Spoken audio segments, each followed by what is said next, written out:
ಲಕ್ಷ್ಮಣ್ ಸವದಿ ಅವರನ್ನು ಬಿಜೆಪಿಗೆ ವಾಪಸ್ ಕರೆತಂದು ಬೀದರ್ನಿಂದ, ಬೆಳಗಾವಿ ಎಲ್ಲ, ಚಿಕ್ಕೋಡಿ ಎಲ್ಲ, ಬೀದರ್ನಿಂದ ಕಣಕ್ಕಿಳಿಸುವ ಬಗ್ಗೆ ಚಿಂತನೆ ನಡೆದಿದೆ. ಈ ಸಂಬಂಧ ಬಿಜೆಪಿ ನಾಯಕರು ಸವದಿ ಅವರ ಜೊತೆ ಚರ್ಚೆ ಮಾಡಿದ್ದಾರಂತೆ. ಅವರ ಮನವೊಲಿಸುವ ಪ್ರಯತ್ನವನ್ನು ಮಾಡಿದ್ದಾರೆ. ಈಗಾಗಲೇ ಬೆಳಗಾವಿ ಬಿಜೆಪಿ ನಾಯಕರು ಸವದಿ ಜೊತೆ ಮಾತುಕತೆಯನ್ನು ಕೂಡ ನಡೆಸಿದ್ದು ಸತತ ಸಂಪರ್ಕದಲ್ಲಿದ್ದಾರೆ. ಮನವೊಲಿಸುವ ಪ್ರಯತ್ನ ಮುಂದುವರಿಸಿದ್ದಾರೆ. ಒಂದು ವೇಳೆ ಎಲ್ಲವೂ ಆದಂತೆ ನಡೆದರೆ ಅವರು ವಾಪಸ್ ಬರಬಹುದು. ಆದರೆ ಅಥಣಿ ಬಿಟ್ಟು ಕೊಡ್ತಾರಾ? ಬೀದರ್ನಿಂದ ಸ್ಪರ್ಧೆ ಮಾಡೋದಕ್ಕೆ ಒಂದು ಕಾರಣ ಇದೆ. ಬಸವ ಕಲ್ಯಾಣದಲ್ಲಿ ನಡೆದಂತಹ ಉಪಚುನಾವಣೆ ಸಂದರ್ಭದಲ್ಲಿ ಇಡೀ ನಾಯಕತ್ವವನ್ನು ಇವರಿಗೆ ಉಸ್ತುವಾರಿಯನ್ನು ವಹಿಸಲಾಗಿತ್ತು, ಗೆಲ್ಲಿಸ್ಕೊಂಡು ಒಂದು ವೇಳೆ ಬೀದರ್ನಿಂದ MP ಆದರೆ ಅಥಣಿಯಲ್ಲಿ ಖುಷಿಯಾಗ್ಬಿಡ್ತಾರಾ? ಅಂದರೆ ತಮ್ಮ ಮಗನಿಗೆ ಸಿಗುತ್ತೆ ಅಂತೇಳಿ ಗೊತ್ತಿಲ್ಲ. ಆದರೆ BJP ವಿಚಾರದಲ್ಲಿ ಕಮಲ ಪಡೆ ಅನುಸರಿಸಿರುವಂಥ ಮಾರ್ಗ ಮಾತ್ರ ಬಹಳ ಅದ್ಭುತ ಅಂತ ಅನಿಸ್ಬೋದು. ಯಾಕೆಂದರೆ ನಿಮಗೆ ವಿವರಗಳನ್ನು ಹೇಳ್ತಾ ಹೋಗ್ತೀನಿ. ಒಂದು ಕಲ್ಲಿಗೆ 2 ಹಕ್ಕಿ ಅಂತ ಕೇಳ್ತೀವಿ, ಆದರೆ ಇಲ್ಲಿ ಒಂದು ಕಲ್ಲಿಗೆ 4 ಹಕ್ಕಿಯನ್ನು ಹೊಡೆಯಲಾಗಿದೆ. ಒಂದು ಕಲ್ಲಿಗೆ 2 ಹಕ್ಕಿ ಅಂತ ಕೇಳ್ತೀವಿ, ಇಲ್ಲಿ ಒಂದು ಕಲ್ಲಿಗೆ 4 ಹಕ್ಕಿಯನ್ನು ಹೊಡೆಯಲಾಗಿದೆ. ಲಕ್ಷ್ಮಣ್ ಸವದಿ BJPಗೆ ಬಂದರೆ ಏನಾಗುತ್ತೆ? ನಂಬರ್ 1, ಲಕ್ಷ್ಮಣ್ ಸವದಿಗೆ ಕೇಂದ್ರ ಮಂತ್ರಿ ಆಫರ್ ಕೊಡುವಂಥ ಸಾಧ್ಯತೆ ಇದೆಯಂತೆ. ಇದರಿಂದ ಸ್ಪರ್ಧೆ ಮಾಡಿ, ಹೆಂಗೂ ನರೇಂದ್ರ ಮೋದಿ ಬರ್ತಾರೆ, ಹಿಂಗೆ ಮಾತಾಡಿರ್ಬೋದು, ಮಂತ್ರಿ ಮಾಡ್ತೀವಿ. ಸರಿ, ನಂಬರ್ 1, ಈಗೇನು ಒಂದೇ ಕಲ್ಲಿಗೆ 4 ಹಕ್ಕಿ ಹೊಡೆಯೋದು ಹೆಂಗೆ? ಒಂದು ವೇಳೆ ಬೀದರ್ ಲೋಕಸಭೆಯಿಂದ ಲಕ್ಷ್ಮಣ್ ಸವದಿ ಅಖಾಡಕ್ಕಿಳಿದರೆ ಏನಾಗ್ಬೋದು? ಅಥಣಿ ಬಿಟ್ಬಿಡ್ತಾರಾ? ತನ್ನ ಜಿಲ್ಲೆ ಬಿಟ್ಬಿಡ್ತಾರಾ? ಬೀದರ್ಗೆ ಹೋಗ್ಬಿಡ್ತಾರಾ? ಬೀದರಲ್ಲಿ ಭಗವಂತ ಖೂಬಾ ಅವರಿಗೆ ಈ ಬಾರಿ ಟಿಕೆಟ್ ಕೊಡೋದಿಲ್ಲ ಅಂತಿದೆ. ಆಮೇಲೆ ಅಲ್ಲಿ ಪ್ರಭು ಚವ್ಹಾಣ್ ಅವರು ಕೂಡ ಆಕಾಂಕ್ಷಿ ಅಂತ ಹೇಳಿದ್ದಾರೆ, ಆದರೆ ಅವ್ರಿಗೂ ಕೂಡ ಅಲ್ಲಿ ಕೊಡೋದಿಲ್ಲ, ಆದರೆ ಅವರಿಗೆ ಕಲಬುರಗಿ ಕೊಡ್ತೀನಿ ಅಂತ ಹೇಳಿದಾರಂತೆ. ಬೀದರ್ ಲೋಕಸಭೆಯಿಂದ ಲಕ್ಷ್ಮಣ್ ಸವದಿ ಅಖಾಡಕ್ಕಿಳಿದರೆ ಏನು ಲಾಭ BJPಗೆ? ನೋಡಿ, ಲಕ್ಷ್ಮಣ್ ಸವದಿ BJPಗೆ ಮತ್ತೆ ಬಂದರೆ ಕಮಲ ಪಡೆ ಫುಲ್ ಖುಷಿ ಆಗುತ್ತೆ. ಸವದಿ ಸಾವುಕಾರ್ ಓಟ್ ತರ್ತಾರೆ. ಸವದಿ ಬೀದರ್ಗೆ ಶಿಫ್ಟ್ ಆದರೆ ಇವರ ವಿರುದ್ಧವಾಗಿರುವಂಥ ರಮೇಶ್ ಜಾರಕಿಹೊಳಿ ಆ ಕಡೆ ಹೋದ್ರಲ್ಲ, ತೊಂದರೆ ಇಲ್ಲ. ರಮೇಶ್ ಜಾರಕಿಹೊಳಿ ಅವರನ್ನು ಮತ್ತೆ ಸಮಾಧಾನ ಪಡಿಸಬೇಕು ಅಂತಿಲ್ಲ, ಅವರು ಖುಷ್.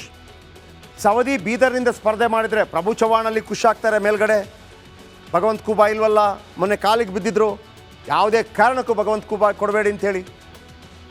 ಇನ್ನು ಸವದಿ ಗೆದ್ದರೆ, ಬೀದರ್ನಲ್ಲಿ ಗೆದ್ದರೆ, ಇಲ್ಲಿ ಮಹೇಶ್ ಕುಮಟಳ್ಳಿ ಇದ್ದಾರೆ, ಅಥಣಿ ಶಾಸಕ ಆಕಾಂಕ್ಷಿ, ಕಳೆದ ಬಾರಿ ಕಾಂಗ್ರೆಸ್ಸಿಂದ ಗೆದ್ದಿದ್ರು, ಆಮೇಲೆ ಬಂದು ಅವರು ಖುಷಿ ಆಗ್ತಾರೆ. ಅಥಣಿಯಲ್ಲಿ ಸ್ಪರ್ಧೆ ಖಾಲಿ ಆಯಿತು. ಒಂದೇ ಕಲ್ಲಿಗೆ 3 ಹಕ್ಕಿ ಹೊಡೆಯಲು ಲಕ್ಷ್ಮಣ್ ಸವದಿಗೆ ಗಾಳ ಹಾಕಿದ್ದಾರೆ. ಆದರೆ ಲಕ್ಷ್ಮಣ್ ಸವದಿ ಅಷ್ಟು ಬೇಗ ಬರ್ತಾರೆ ಅಂತೇನಿಲ್ಲ, ಆದರೆ ಲಕ್ಷ್ಮಣ್ ಸವದಿ ಬರದೇ ಇರಲಿಕ್ಕಿಲ್ಲ ಅಂತ ಹೇಳೋಕ್ಕೂ ಇಲ್ಲ. ಕಾದು ನೋಡೋಣ ಏನಾಗುತ್ತಿದ್ದಾರೆ. ಯಡಿಯೂರಪ್ಪ ಮತ್ತೆ ಮೈ ಕೊಡವಿ ಎದ್ದು ನಿಂತ್ಕೊಂಡಿದ್ದಾರೆ. ಯಾವಾಗ ತನ್ನ ಪುತ್ರನಿಗೆ BJP ರಾಜ್ಯಾಧ್ಯಕ್ಷ ಪಟ್ಟವನ್ನು ನೀಡಲಾಯಿತು, ಸತತವಾಗಿ ತಿರುಗಾಡ್ತಾ ಇದ್ದಾರೆ ವಿಜಯೇಂದ್ರ. ಕರ್ನಾಟಕದಲ್ಲಿ ಮತ್ತೊಮ್ಮೆ ಕಮಲ ಅರಳಿಸಲು ಪಣ ತೊಟ್ಟಿದ್ದಾರೆ ಯಡಿಯೂರಪ್ಪ. ದೆಹಲಿ ನಾಯಕರು ಕೊಟ್ಟ ಪವರ್ನಿಂದಾಗಿ ಮಾಜಿ CM ಮನೆ ಮತ್ತೆ ಪವರ್ ಸೆಂಟರ್ ಆಗ್ತಾ ಇದೆ. ಅದರ ಜೊತೆಗೆ ವಿಜಯೇಂದ್ರ ರಾಜ್ಯಾಧ್ಯಕ್ಷ ಆದ ನಂತರ ಬಹುತೇಕ ರಾಜ್ಯದ ಎಲ್ಲ ಜಿಲ್ಲೆಗಳ ಪೈಕಿ 28, 1-2 ಜಿಲ್ಲೆ ಹೊರತುಪಡಿಸಿ ಎಲ್ಲ ಜಿಲ್ಲೆಗಳನ್ನು ಸುತ್ತಾಡಿದ್ದಾರಂತೆ. 7,000 ಕಿಲೋಮೀಟರ್ ಕ್ರಮಿಸಿದ್ದಾರಂತೆ. ಬನ್ನಿ ಇದರ ಬಗ್ಗೆ ಒಂದು ಮಾಹಿತಿ ನಿಮ್ಮ ಮುಂದೆ.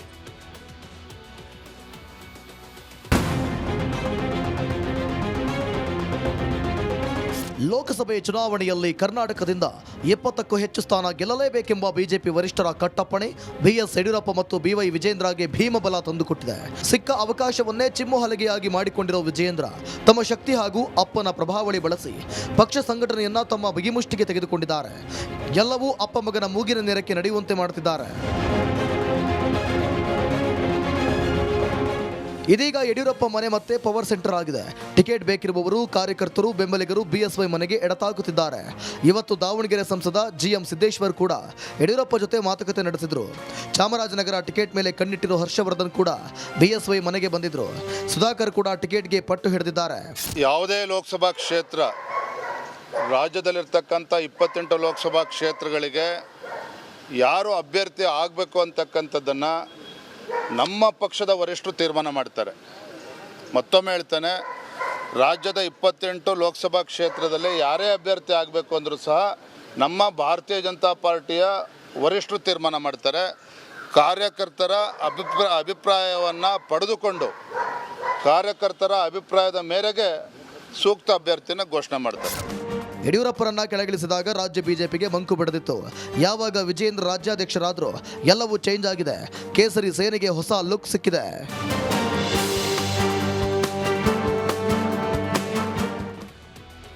ಯಾವಾಗ ರಾಜ್ಯಾಧ್ಯಕ್ಷರಾದರೂ ಸುಮ್ಮನೆ ಕೂತ್ಕೊಳ್ಳೋಕೆ ಬರೋದಿಲ್ಲ, ಸುತ್ತಾಡಿದ್ದಾರೆ. ಏನೆಲ್ಲ ಮಾಡಿದ್ರು ಬಿ ಜೆ ಪಿ ರಾಜ್ಯಾಧ್ಯಕ್ಷರಾದ ಬಳಿಕ ವಿಜೇಂದ್ರ ಯಾಕೆ ಮತ್ತೆ ಯಡಿಯೂರಪ್ಪ ಮನೆ ಪವರ್ ಸೆಂಟರ್ ಆಗ್ತಾ ಇದೆ ಬನ್ನಿ ಹೇಳ್ತೀನಿ. ಬಿ ಜೆ ಪಿ ರಾಜ್ಯಾಧ್ಯಕ್ಷರಾದ ಬಳಿಕ ವಿರಮಿಸಲಿಲ್ಲ ವಿಜೇಂದ್ರ, ಫುಲ್ ಅಲರ್ಟ್ ಆದರು. ಬರೋಬ್ಬರಿ 31 ಜಿಲ್ಲೆಗಳ ಪೈಕಿ 28ರಿಂದ 29 ಜಿಲ್ಲೆಗಳನ್ನು ಸುತ್ತಿ ಮುಗಿಸಿದ್ದಾರೆ ವಿಜೇಂದ್ರ. ಎಲ್ಲೆಲ್ಲಿ ಲೋಪ ದೋಷಗಳಿದೆ ಅಲ್ಲಿಯ ಕಾರ್ಯಕರ್ತರನ್ನು ಎಲ್ಲರನ್ನ ವಿಶ್ವಾಸಕ್ಕೆ ತೆಗೆದುಕೊಳ್ಳುವಂಥ ಪ್ರಯತ್ನಗಳಂತೂ ಆಗ್ತಾ ಇದೆ. ಇದಾದ ನಂತರ ಬರೋಬ್ಬರಿ 7,000 ಕಿಲೋಮೀಟರ್ ಸಂಚರಿಸಿದ್ದಾರಂತೆ. ಬರೋಬ್ಬರಿ 7,000 ಕಿಲೋಮೀಟರ್, 28 ಜಿಲ್ಲೆಗಳು, ಬೇರೆ ಬೇರೆ ಬೇರೆ ಬೇರೆ ಕಡೆ ಯಾರಿಗೆಲ್ಲ ಕೋಪ ಇತ್ತು ಅವರ ಕೋಪ ಶಮನಗೊಳಿಸಿದ್ದಾರೆ. ಬಿ ಜೆ ಪಿ ಬಿಡಲು ಮುಂದಾದವರನ್ನೆಲ್ಲ ಮನವೊಲಿಸಿ ಸೈಲೆಂಟ್ ಆಗಿದ್ದಾರೆ. ಬಹುತೇಕರು ಸೈಲೆಂಟ್ ಆಗಿದ್ದಾರೆ. ಪ್ರೀತಮ್ ಗೌಡ ಹಾಸನದಲ್ಲಿ ಆಗದೇ ಇಲ್ಲ, ಅದು ಕೂಡ JDS ಜೊತೆ ಬಾಬಾ ಸಾಧ್ಯನೇ ಇಲ್ಲ. ದೇವೇಗೌಡರ ಕುಟುಂಬದ ಜೊತೆ ಸಾಧ್ಯನೇ ಇಲ್ಲ. ಕಾಂಗ್ರೆಸ್ಗೆ ಬರೋದಕ್ಕೆ ರೆಡಿಯಾಗಿದ್ದರು. ಡಿ ಕೆ ಶಿವಕುಮಾರ್ ಕೂಡ ಒಂದು ಗಾಳ ಹಾಕಿದ್ರು ಇವರಿಗೆ. ಯಾವಾಗ ವಿಜೇಂದ್ರ ರಾಜ್ಯಾಧ್ಯಕ್ಷರಾದರೂ ಪ್ರೀತಮ್ ಗೌಡ ಫುಲ್ ಖುಷ್.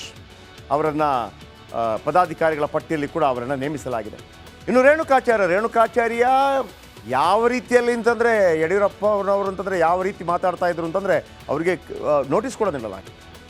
ಅವರು ಕೂಡ ಕಾಂಗ್ರೆಸ್ಗೆ ಹೋಗ್ಬಿಟ್ಟು ದಾವಣಗೆರೆಯಿಂದ ಟಿಕೆಟ್ ಕೇಳೋದಕ್ಕೆ ರೆಡಿಯಾಗಿದ್ದರು. ಡಿ ಕೆ ಶಿವಕುಮಾರ್ ಜೊತೆ ಮಾತುಕತೆ ಕೂಡ ನಡೆದಿತ್ತು. ಅವರು ಸೈಲೆಂಟ್ ಆಗಿದ್ದಾರೆ. ಜಗದೀಶ್ ಶೆಟ್ಟರ್ ರಾತ್ರೋರಾತ್ರಿ ವಾಪಸ್ ಮರಳಿಗುಡಿಗೆ ಗರ್ವಾಪ್ಸಿ. ಆ್ಯಂಡ್ ಈಗ ಮಾಜಿ DCM ಲಕ್ಷ್ಮಣ ಸವದಿ ಅವರಿಗೂ ಕೂಡ ವಿಜೇಂದ್ರ ಗಾಳ ಹಾಕಿದ್ದಾರೆ. ಮಾತುಕತೆಗಳು ನಡೀತಾ ಇದೆ. ಶತ್ರುವಿನಂತೆ ಸೋಮಣ್ಣ ಮನವೊಲಿಕೆ ಕೂಡ ಬಹುತೇಕ ಸಕ್ಸಸ್ ಆಗಿದೆ. ಯಾಕಂದರೆ ಸ್ವತಃ ಅವರೇ ಹೇಳಿದರು, ನಾನು ಅಮಿತ್ ಶಾ ಅವ್ರ ಜೊತೆ ಮಾತಾಡಿ ಎಲ್ಲ ಸಮಾಧಾನ ಆಗಿದೆ ಅಂತ ಹೇಳಿ. ವಿ ಸೋಮಣ್ಣ ಅವರಿಗೆ ತುಮಕೂರು ಟಿಕೆಟ್ ಕೊಡೋ ಸಾಧ್ಯತೆ ಇದೆ ಅಥವಾ ಅವರನ್ನು ರಾಜ್ಯಸಭೆಗೆ ಆಯ್ಕೆ ಮಾಡ್ತಾರೆ. ಯಾವಾಗ ಯಡಿಯೂರಪ್ಪನವರು BJPಯಿಂದ ದೂರ ಇದ್ದಾರೆ ಅಂದರೆ ಅವರನ್ನು ಮುಖ್ಯಮಂತ್ರಿ ಪಟ್ಟದಿಂದ ಕೆಳಗಿಳಿಸಲಾಯಿತು. ಕಳೆದ ಬಾರಿ 2018ರಲ್ಲಿ 35 ಸ್ಥಾನ ಗಳಿಸಿದ್ದಂತಹ ಲಿಂಗಾಯತ MLAಗಳು ಈ ಬಾರಿ BJPಯಲ್ಲಿ ಕೇವಲ 15. ಯಾವಾಗ 15-17 ಗಳಿಸ್ತಾ ಇದ್ದಂಥ ಕಾಂಗ್ರೆಸ್ನಲ್ಲಿ ಈ ಬಾರಿ ಲಿಂಗಾಯತ MLAಗಳ ಸಂಖ್ಯೆ 35. ಗೊತ್ತಾಗ್ಬಿಡ್ತು ಕೇಂದ್ರಕ್ಕೆ, BJP ಹೈಕಮಾಂಡ್ಗೆ ಯಡಿಯೂರಪ್ಪನವರು ಬರೆದಿದ್ರೆ ಆಗಲ್ಲ. ಹಾಗಾಗಿ ಲಿಂಗಾಯತರನ್ನ ಮತ್ತೆ BJPಗೆ ಸೆಳೆಯುತ್ತಾ ಇದ್ದಾರೆ ವಿಜೇಂದ್ರ ಮತ್ತು ಯಡಿಯೂರಪ್ಪ. ಅದಕ್ಕಾಗಿ ಜಗದೀಶ್ ಶೆಟ್ಟರ್ ಇರ್ಬೋದು, ಮತ್ತೊಂದು ಕಡೆ ಲಕ್ಷ್ಮಣ ಸವದಿ ಅವರು ಇರ್ಬೋದು. ಇನ್ನು ಬಸನಗೌಡ ಪಾಟೀಲ್ ಯತ್ನಾಳ್ ಈಗಲೂ ಸ್ವಲ್ಪ ಕೋಪದಲ್ಲಿದ್ದಾರೆ. ಅವರನ್ನು ಕೂಡ ಬಾಗಲಕೋಟೆಯಿಂದ ಕೆಳಗಿಳಿಸಿ ಅವರನ್ನು ಕೇಂದ್ರಕ್ಕೆ ಕರೆಸಿಕೊಳ್ಳುವಂಥ ಪ್ರಯತ್ನಗಳಾಗ್ತಾ ಇದೆಯಂತೆ. ಮತ್ತೊಂದು ಕಡೆ BL ಸಂತೋಷ್ ಅವರು ಅಂದರೆ ಎಲ್ಲ ನಿರ್ಧಾರಗಳು ಒಂದು ಮಾತನ್ನು ಹೇಳಿದ್ರು, ನಮ್ಮ ಪಕ್ಷದ ಹಿರಿಯರು ತೀರ್ಮಾನ ಕೈಗೊಳ್ತಾರೆ ಅಂದರೆ ಯಡಿಯೂರಪ್ಪನವರೇ ಅನ್ನುವಂಥ ಸಂದೇಶವನ್ನು ಕೂಡ ವಿಜೇಂದ್ರ ಅವರು ರವಾನೆ ಮಾಡಿದ್ದಾರೆ. ಆದರೆ ವಿಜೇಂದ್ರ ಎಲ್ಲರನ್ನ ಮನಗೆಲ್ಲೋ ಪ್ರಯತ್ನವನ್ನು ಮಾಡ್ತಾ ಇದ್ದಾರೆ. ಆದರೆ ಬಹುಶಃ ಬಸನಗೌಡ ಪಾಟೀಲ್ ಯತ್ನಾಳ್ ವಿಚಾರದಲ್ಲಿ ಮಾತ್ರ ಒಂದು ಆಗಿಲ್ಲ ಅಂತ ಅನಿಸುತ್ತೆ. ಉಳಿದೆಲ್ಲರನ್ನು ಕೂಡ ಮನವೊಲಿಸುವ ಪ್ರಯತ್ನಗಳಾಗ್ತಾ ಇದೆ. ಇನ್ನು ಪಕ್ಷ ತೊರೆದು ಕಾಂಗ್ರೆಸ್ಗೆ ವಲಸೆ ಹೋಗಿದ್ದ ಮಾಜಿ DCM ಹಾಗೂ ಮೈತ್ರಿ ಆಗಿದೆ. ಈ ನಡುವೆ JDSಗೆ ಒಂದು ಕೋಪ ಇರೋದು DK ಬ್ರದರ್ಸ್ಗಳ ಮೇಲೆ. ಹೇಗಾದರೂ ಮಾಡಿ ಅವರನ್ನು ಸೋಲಿಸಬೇಕು. ಯಾಕಂದರೆ ಅವರನ್ನು ತಹಬದಿಗೆ ತರದೇ ಇದ್ದರೆ JDSನ ಪರಂಪರಾನುಗತ ಮತಗಳು ಎಲ್ಲಿ ಬೆಂಗಳೂರು ಗ್ರಾಮಾಂತರದಲ್ಲಿ ಒಂದು ಹೊಸ ಕ್ಯಾಂಡಿಡೇಟ್, ಒಂದು ಹೊಸ ಹೆಸರಿನ ಕ್ಯಾಂಡಿಡೇಟನ್ನು ಕಣಕ್ಕಿಳಿಸಲು ರೆಡಿ ಆಗ್ತಾ ಇದ್ದಾರೆ. ಇದು ಈ ಕ್ಷಣದ ಅತಿ ದೊಡ್ಡ ಬ್ರೇಕಿಂಗ್ ನ್ಯೂಸ್. DK ಬ್ರದರ್ಸ್ಗೆ ಶಾಕ್ ಕೊಡಲು ದೋಸ್ತಿ ಭರ್ಜರಿ ಸಿದ್ಧತೆ. DK ಸುರೇಶ್ ವಿರುದ್ಧ BJPಯಿಂದ ಪ್ರಬಲ ಅಭ್ಯರ್ಥಿ ಸಿದ್ಧರಾಗಿದ್ದಾರೆ. ಯಾರು ಕೂಡ ಊಹೆ ಮಾಡದ ಅಭ್ಯರ್ಥಿಗೆ ಈ ಬಾರಿ BJP ಟಿಕೆಟ್ ಕೊಡುತ್ತೆ. ಆದರೆ ಇವರ ಮೂಲ JDS ಆಗಿರಬಹುದು. ಇದು ರಿಪಬ್ಲಿಕ್ ಕನ್ನಡದ ಪೊಲಿಟಿಕಲ್ ಎಕ್ಸ್ಕ್ಲೂಸಿವ್. ಲೋಕಸಭಾ ಅಖಾಡಕ್ಕೆ ಎಂಟ್ರಿ ಕೊಡ್ತಾರ ಖ್ಯಾತ ವೈದ್ಯ. ಅವರು ಬೇರೆ ಯಾರು ಅಲ್ಲ, ಖ್ಯಾತ ವೈದ್ಯ ಡಾಕ್ಟರ್ CN ಮಂಜುನಾಥ್ ಅವರಿಗೆ BJP ಟಿಕೆಟ್ ಸಿಗುತ್ತಾ? ಜಯದೇವಾದ ವೈದ್ಯರಾಗಿ ಈಗ ನಿವೃತ್ತಿ ಹೊಂದಿರುವಂಥ ಮಂಜುನಾಥ್ಗೆ ಬೆಂಗಳೂರು ಗ್ರಾಮಾಂತರ ಟಿಕೆಟ್ ಕೊಡೋದಕ್ಕೆ BJP ಮತ್ತು RSS ರೆಡಿಯಾಗಿದೆ. RSS ನಾಯಕರಿದ್ದಲೇ ತೆರೆಮರೆಯಲ್ಲಿ ಪ್ರಯತ್ನವಾಗ್ತಾ ಇದೆ. DK ಸುರೇಶ್ ಅವರನ್ನು ಬೆಂಗಳೂರು ಗ್ರಾಮಾಂತರದಲ್ಲಿ ಸೋಲಿಸಬೇಕು ಅಂತಂದರೆ ಒಬ್ಬ ನಾಯಕ ಬೇಕೇ ಬೇಕು. ಇವರೇ ನೋಡಿ ಮಂಜುನಾಥ್ ಮೊನ್ನೆ ಜಯದೇವದಿಂದ ನಿವೃತ್ತಿ ಹೊಂದಿ ಬರುವಂಥ ಸಂದರ್ಭದಲ್ಲಿ ಅವರಿಗೆ ಬಂದಂತಹ ದೊಡ್ಡ ಮಟ್ಟದ ಒಂದು ಸ್ವಾಗತ ಯಾವ ರೀತಿ ಇತ್ತು ಅಂದರೆ ಒಂದು ವಿದಾಯ. ಮಂಜುನಾಥ್ ಮನವೊಲಿಸೋ ಹೊಣೆ ದೇವೇಗೌಡರ ಕುಟುಂಬಕ್ಕೆ ನೀಡಲಾಗಿದೆ ಅಂತ ಈ ಹಿಂದೆ ಕುಮಾರಸ್ವಾಮಿ ಅವರು ಕೂಡ ಹೇಳಿದರು. ಒಂದು ವೇಳೆ CN ಮಂಜುನಾಥ್ ಅವರು ಒಪ್ಕೊಂಡ್ರೆ ಅದಕ್ಕಿಂತ ದೊಡ್ಡ ಖುಷಿ ವಿಚಾರ ಯಾವುದಿದೆ ಅನ್ನುವಂಥದ್ದು. ಸೊ ಹಾಗಾಗಿ ಭಾಳ ಹತ್ತಿರದ ಸಂಬಂಧಿ, ದೇವೇಗೌಡರ ಭಾಳ ಹತ್ತಿರದ ಸಂಬಂಧಿ ಇವರು. ಆದರೆ ಯಾವತ್ತೂ ಕೂಡ ಅದು ದೇವೇಗೌಡರಾಗಲಿ ಅಥವಾ ಮಂಜುನಾಥ್ ಅವರಾಗಲಿ ಆ ರಾಜಕೀಯ ಸಂಬಂಧವನ್ನು ಯಾವತ್ತೂ ಕೂಡ ಬೇರೆ ರೀತಿಯಲ್ಲಿ ಬಳಸ್ಕೊಂಡಿಲ್ಲ. ಆದರೆ ಈಗ ಅದು ರಾಜಕೀಯ ಎಂಟ್ರಿ ಆಗಿ ಅದು ಕೂಡ BJPಯಿಂದ ಅಖಾಡಕ್ಕೆ ಬನ್ನಿ. ಇದರ ಬಗ್ಗೆ ಇನ್ನಷ್ಟು ಹೆಚ್ಚಿನ ಮಾಹಿತಿಗಳನ್ನು ಹೇಳ್ತಾ ಹೋಗ್ತೀನಿ. DK ಬ್ರದರ್ಸ್ ಅವರಿಗೆ ಒಂದು ಶಾಕ್ ಕೊಡಲೇಬೇಕಂದ್ರೆ ಬೆಂಗಳೂರು ಗ್ರಾಮಾಂತರದಲ್ಲಿ ಮಾತ್ರ ಕಾಂಗ್ರೆಸ್ ಇರುವಂಥದ್ದು ಒಂದೇ ಒಂದು ಸೀಟ್ ಬೆಂಗಳೂರು ಗ್ರಾಮಾಂತರದಲ್ಲಿ. ಅಲ್ಲಿ ಪ್ರಬಲ ಅಭ್ಯರ್ಥಿನ ಸಿ ಪಿ ಯೋಗೀಶ್ವರ್ ಬಗ್ಗೆ ಮಾತು ಬರ್ತಾ ಇತ್ತು, ಕುಮಾರಸ್ವಾಮಿ ಬಗ್ಗೆ ಮಾತು ಬರ್ತಾ ಇತ್ತು. ಆದರೆ ಸಿ ಎನ್ ಮಂಜುನಾಥ್ ಅವರೇನಾದರೂ ಕಣಕ್ಕಿಳಿಯುವಂಥ ಪ್ರಯತ್ನವನ್ನು ಮಾಡಿದರೆ ಖಂಡಿತವಾಗಲೂ ಭಾಳ ದೊಡ್ಡ ಒಂದು ಶಾಕ್ ಕಾಂಗ್ರೆಸ್ ಪಾಲಿಗೆ ಉಂಟಾಗಲಿದೆ, ಡಿ ಕೆ ಸುರೇಶ್ ಪಾಲಿಗೆ ಉಂಟಾಗಲಿದೆ. ಯಾಕಂದರೆ ಆ ಭಾಗ ಇದೆಯಲ್ಲ, ಬೆಂಗಳೂರು ಗ್ರಾಮಾಂತರ, ರಾಮನಗರ, ಆಮೇಲೆ ಚನ್ನಪಟ್ಟಣ, ಮಂಡ್ಯ, ಇದೆಲ್ಲವೂ ಕೂಡ ತಮ್ಮ ಹದ್ದುಬಸ್ತಿನಲ್ಲಿರಬೇಕು ಅಂತೇಳಿ ದೇವೇಗೌಡರ ಕುಟುಂಬದ ಒಂದು ಆಸೆ ಮೊದಲಿಂದಲೂ ಕೂಡ. ಆದರೆ ಡಿ ಕೆ ಶಿವಕುಮಾರ್ ಅದಕ್ಕೆ ಅಡ್ಡಗಾಲ ಆಗ್ತಾನೇ ಇದ್ದಾರೆ. ಜಯದೇವ ಆಸ್ಪತ್ರೆ ನಿರ್ದೇಶಕರಾಗಿ ಮಂಜುನಾಥ್ ಅವರು ಸೇವೆ ಸಲ್ಲಿಸಿದ್ದಾರೆ. ಬಹಳ ಒಳ್ಳೆಯ ಹೆಸರಿದೆ, ಬಹಳ ಒಳ್ಳೆಯ ಹೆಸರಿದೆ. ಈಗ ರಾಜಕೀಯವಾಗಿ ಟೀಕೆ ಟಿಪ್ಪಣಿ ಮಾಡಿದಾಗ ದೇವೇಗೌಡರನ್ನ ಟೀಕೆ ಮಾಡಿದಾಗಿರ್ಬೋದು, ಅಥವಾ ಕುಮಾರಸ್ವಾಮಿ ಅವರನ್ನು ಟೀಕೆ ಮಾಡಿದಾಗಿರ್ಬೋದು, ಅವರ ಕುಟುಂಬಸ್ಥರಾಗಿದ್ದರೂ ಕೂಡ ಜಯದೇವ್ ಅವರನ್ನು ಮಂಜುನಾಥ್ ಅವರನ್ನು ಯಾರೊಬ್ಬರು ಟೀಕೆ ಮಾಡೋದು. ಹಾಗಂತ ಅವರನ್ನಿಟ್ಟುಕೊಂಡು ದೇವೇಗೌಡರು ಕೂಡ ಯಾವತ್ತೂ ರಾಜಕೀಯ ಮಾಡಿಲ್ಲ, ದೇವೇಗೌಡರ ಕುಟುಂಬ ಕೂಡ ರಾಜಕೀಯ ಮಾಡಿಲ್ಲ. ಈಗ ನಿವೃತ್ತಿ ಹೊಂದಿದ್ದಾರೆ. ಸೊ ಹಾಗಾಗಿ ಸಾಕಷ್ಟು ಜನಮನ್ನಣೆ ಗಳಿಸಿರುವ ಡಾಕ್ಟರ್ ಸಿ ಎನ್ ಮಂಜುನಾಥ್ ಅವರು ಬೆಂಗಳೂರು ಗ್ರಾಮಾಂತರದ ಅಭ್ಯರ್ಥಿ ಆಗ್ತಾರಂತೆ. ಮಂಜುನಾಥ್ ವೈದ್ಯಕೀಯ ಕ್ಷೇತ್ರಕ್ಕೆ ಸಲ್ಲಿಸಿದ ಕೊಡುಗೆ ಅಪಾರ.